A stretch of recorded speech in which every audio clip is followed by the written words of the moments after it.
பையா நம்ம கம்பெனிலே புதுசா YouTube channel open பண்ண போறோம். நீ எதுக்கு ஹிந்திக்கார மாதிரி பேசுற? ஹிந்திக்காரனாடா ஓனர்னே ஒத்துக்கிறீங்க?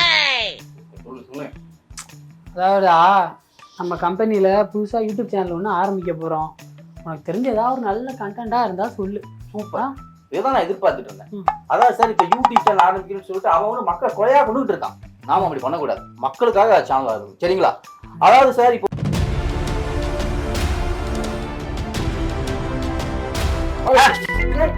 ஏன்டா இவன் சொல்றதெல்லாம் செஞ்சீங்கன்னா நீங்க அம்மனமா ரீச்சவா சார்.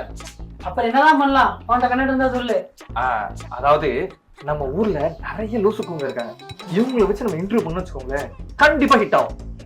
இப்ப ஒரு பையன் ஒரு பொண்ணு, இவங்க ரெண்டு பேர்த்தையும் பேச வைக்கிறோம். அப்படியே இவங்க ரெண்டு பேருக்குள்ள அப்படியே ஒரு மூடி ஏறி இந்த பையன் அந்த பொண்ணோட கைய பிடிக்க, அப்படியே ரெண்டு பேரும் கட்டி அணைக்க, அப்புறம் ரெண்டு பேரும் உதட்டோட இதுக்கே எவ்வளவு ஷாக் ஆகுறீங்க? இதை விட ஒரு பிளஸ் இருக்கு. இப்ப இந்த பையன் இன்டர்வியூக்கு ஜட்டியோட வரான், இந்த பொண்ணு இன்டர்வியூக்கு ஸ்விம் சூட்டோட வருது. எப்படி இருக்கு? கிளுகிளுப்பா இருக்கையா? ஆனா சேனலுக்கு இது கெட்ட பேர் ஆயிடாதே. வரட்டும் வரட்டும், என்ன இப்ப நமக்கு ரீச் தானே முக்கியம், காசு வேணுமா வேணாமா? ஆமா ஆமா, காசு தான் முக்கியம். அப்புறம் என்ன? யோ, அவன் சொல்ற மாதிரியே பண்ணு, கரெக்டா? சரியா? இது மாதிரி எங்க வேலை செஞ்ச? என்ன தெரியாது? ஏரியா என்ன தெரியாது? சுலுக்கெடுக்கும் சூடுகை சுந்தரம் அந்த படத்தோட அசிஸ்டன்ட் டைரக்டர் நான் தான். யோ, விட்டு விட்டு போடும். இப்ப காட்டியா நீ? ஆமா, விட்டு போயிட்டு யூடியூப் வேலையா வேலை?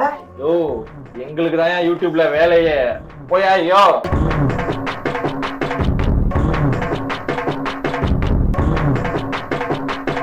சார், என்கிட்ட ஒரு சூப்பர் ப்ரோக்ராம் ஐடியா இருக்கு சார். சூப்பரியா, சொல்லு. பப்ளிக் போயிட்டு. அதான் எல்லாருமே பண்றாங்களே அந்த பப்ளிக் போயிட்டேன். சார், எல்லாருமே பண்ணா என்ன, நம்ம வேற மாதிரி பண்ணுவோம். வேற மாதிரினா இந்த புதுசா எதுவும் டாபிக் எதுவும் வச்சிருக்கியா? டாபிக்கே தேவையில்ல சார். டாபிக்கே இல்லாம எப்படியா ட்ரெண்ட் ஆகும்? எப்படி ட்ரெண்ட் ஆகும் நான் சொல்றேன் கேளுங்க. இப்போ நான் ஆங்கர், நீங்க பப்ளிக். ஓகே, உங்க லவ் இருக்கு, நீங்க எத்தனை ஆளு? நீங்க பக்கத்து வீட்டு ஆன்டி கிட்ட கில்மால மாட்டி அடிவான சம்பவம் இருக்கா? சார், அதெல்லாம் விடுங்க சார். உங்களுக்கு ஆன்மை இருக்கா இல்லையா? பத்திரம் ஆன்மா இருக்கா இல்லையான்னு கேட்டேன் சார். இப்படி கேட்டதான் சார் ட்ரெண்ட் ஆகும். ஓ சார், இதே ஒரு பொண்ணை பண்ண வச்சோம்னா? பொண்ணையா? ஆமா சார், நம்ம அழகான ஒரு குந்தலக்கான ஒரு பொண்ணை பிடிக்கிறோம், அவங்களுக்கு துப்புள் தெரியுற மாதிரி ட்ரெஸ்ஸை போட்டு விட்டு இதே மாதிரி பேட்டி எடுக்க வச்சோம்னா டெஃபினட்டா ட்ரெண்ட் ஆகும் சார். டெஃபினட்டா ட்ரெண்ட் ஆகும்.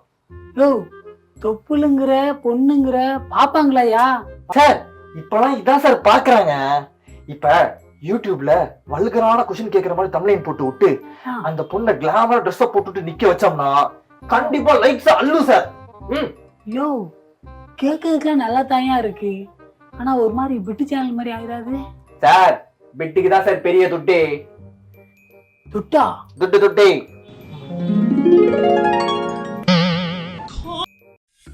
பதினைந்து வருடங்களாக ஒன்றாய் வாழ்ந்த தன் காதல் மனைவியை பிரிந்தார் அந்த நடிகர். ஏன் பிரிஞ்சுட்டாங்க? எவ்வளவு நல்ல கப்புல, யாருக்கு என்ன போட்டுச்சோ என்னவோ இப்படி பிரிஞ்சு போயிட்டாங்க. சரி கூட, என்ன பண்றது, கால கொடு. அவர்கள் பிரிவிற்கு காரணம் அந்த நடிகர் முத்த காட்சிகளில் நடித்ததா? நீங்க நடிச்சதா? என்னையா இது, நெருங்கி நடிக்காம எப்படியா நடிக்க முடியும்? அவங்களும் ஒரு நடிகை தானே, அதெல்லாம் புரிஞ்சுக்க மாட்டாங்க. ஆனாலும் இந்த நடிகர் நடிச்சிடக்கூடாது. சரி. நடிகரின் மனைவி 1000 கோடி ரூபாய் ஜீவனாம்சம் கேட்டுள்ளார். ஏன், யாரு சம்பாதிச்சது, யாரு வாங்குறது, இல்ல யார்கிட்ட கொடுக்கறது? டேய், 1000 கோடி நீ பார்த்த? சார், நீங்களா? சார், உங்களை பத்தி தான் சார் போட்டிருக்காங்க. ஏதோ டைவர்ஸ் ஆயிடுச்சாமே சார். Sorry sir. டேய், நானே என் ஒய்ஃபை கூட்டு வெளிநாடு போயிட்டு ஒரு வாரம் டூரை போட்டு இப்ப இன்னைக்குதான்டா வந்திருக்கோம். அதுக்குள்ள இப்படி அப்காப்போர் பண்ணி வச்சிருக்காங்க. அதையும் வேலை வெட்டி இல்லாம பாத்துக்கிட்டு இருக்க பாரு.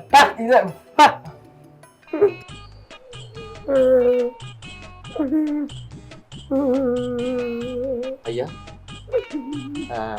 இந்த சந்தோஷமான தருணத்துல, இல்ல இந்த துக்கமான தருணத்துல நீங்க என்ன சொல்ல விரும்புறீங்க? நான் என் பஞ்சாதிலாம் ரொம்ப அந்நியமா அந்த வாழ்க்கைய அந்த ஆளி என்ன பத்துட்டு போயிட்டாலே. ஆனா நாங்க அப்படி கேள்விப்படலையே. நீங்க 2 பேரும் பிரிஞ்சிருந்ததாவும் உங்களுக்குள்ள சண்டைலாம் சொன்னாங்க. யோ ஏயா உங்க வியாபாரத்துக்காண்டி ஏயா என் பொழப்ப கெடுக்குறீங்க? வியாபாரம் காலங்காத்தாலே ஏங்க அது வியூஸுங்க. அதுதான் அதுக்காண்டி தானே வந்திருக்கேன் மைக்க தூக்கிட்டு. ஏங்க நாங்க என்னங்க பண்றது? உண்மையை உனக்கு சொல்லிதானே ஆகணும். சொல்லுங்க, 2 மாசமா உங்க ஒய்ஃபுக்கும் அந்த ஆக்டருக்கும் ஏதோ கனெக்ஷன் சொல்றாங்களே, அதை பத்தி உங்களுக்கு ஏதோ தெரியுமா? யோ தனி போனா தனியா போகாது, வீணான கொலகாரன் ஆக்கிறாத. ஒழுங்கா மைக்கு பெட்டியை கிட்டலாம் தூக்கிட்டு அப்படியே போயிடும். நம்ம எவ்வளவு தன்மையா அன்பா கேள்வி கேட்டோம், அதுக்கு இவ்வளவு கோவப்பட்டு ரொம்ப விரக்தியில பதில் சொல்றாரு. இவர் அவங்க பொண்டாட்டிய குடும்பப்படுத்தாம இருந்திருப்பாரு நினைக்கிறீங்க? கண்டிப்பா இவங்களோட சாவல் ஏதோ மர்மம் இருக்கு, அவங்க கண்டுபிடிச்சே ஆகணும். அம்மா ஐயா ஐயா வீடியோ போட்டு 1 வாரம் ஆகுதுயா. ஐயா யாராவது லைக் சப்ஸ்கிரைப் யாராவது பண்ணி தொலைங்களையா. லைக் பண்ணாட்டியும் பரவாயில்லையா, திங்க திங்கமா கமெண்டாச்சும் போட்டு தொலைங்கயா. ஒரு பயம் வர மாட்டீங்க. போடுங்கயா ஐயா, போட்டு தொலைங்கயா. யாராவா ஐயா ஐயா லைக் சப்ஸ்கிரைப் ஐயா ஐயா. போயிட்டாரு, என்ன பண்றது ஐயா.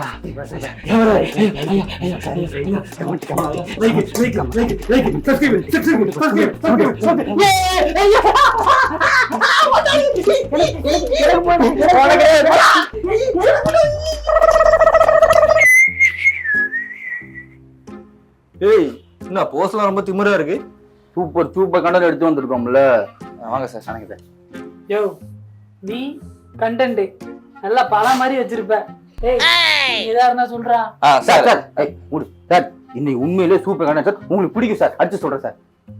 சார் என்னதான் கண்டென்ட் வச்சிருக்கான்னு கேளுங்க சார். யோ சொல்லியா. ஒரு இன்டர்வியூ.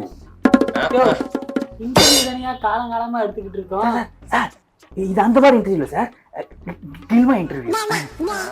இதெல்லாம் நாங்க எவ்வளவு தடவை எடுத்திருக்கோம், இப்போ ஏதோ புதுசா வந்துட்டான். யோ நீங்க எடுத்த கில்மா பையனுக்கும் பொண்ணுக்கும், நான் சொல்றது பொண்ணுக்கும் பொண்ணுக்கும். பொண்ணுக்குமா? யோ என்னத்தையா பேசிப்பாங்க சார்? கில்மா கதை சார், கில்மா கதை. யோ என்னையா சொல்ற? ஆமா சார், ஒரு பொண்ணு 2 பொண்ணு இருக்காங்க ஓகேங்களா. அந்த 2 பொண்ணும் அப்படியே ஜாலியா ரொம்ப ரொமான்டிக்கா பேசிக்கிறாங்க. அவங்களுக்கு தெரிஞ்ச பல்லான கதைகள்லாம் பேசிக்கிறாங்க.